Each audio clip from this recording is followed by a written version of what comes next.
which is 100 million. But I want to say just two things.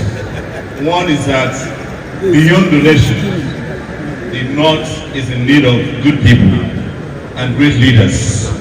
One thing we must admit here is that as much as we want to praise ourselves, so many of us have also disappointed the North. That is why the North is suffering today. And it breaks my heart that we are here celebrating when 315 girls were abducted from one school.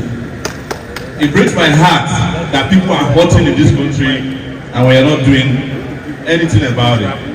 But the North is also my North because I served in Yola, Adamawa State in 1995 to 1996. Nobody knows the North more than I do.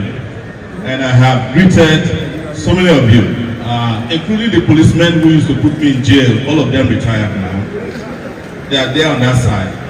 But I want to say lastly, what Oscar Wilde, a popular poet, once said when he went to New York and he was asked to declare by the customs what he brought to the US. He said, I have nothing to declare for my genius. I'm here donating myself to the North to make the North prosperous in the future. Thank you very much.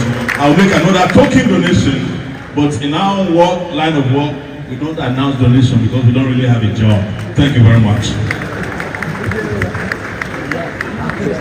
The Secretary General will read a few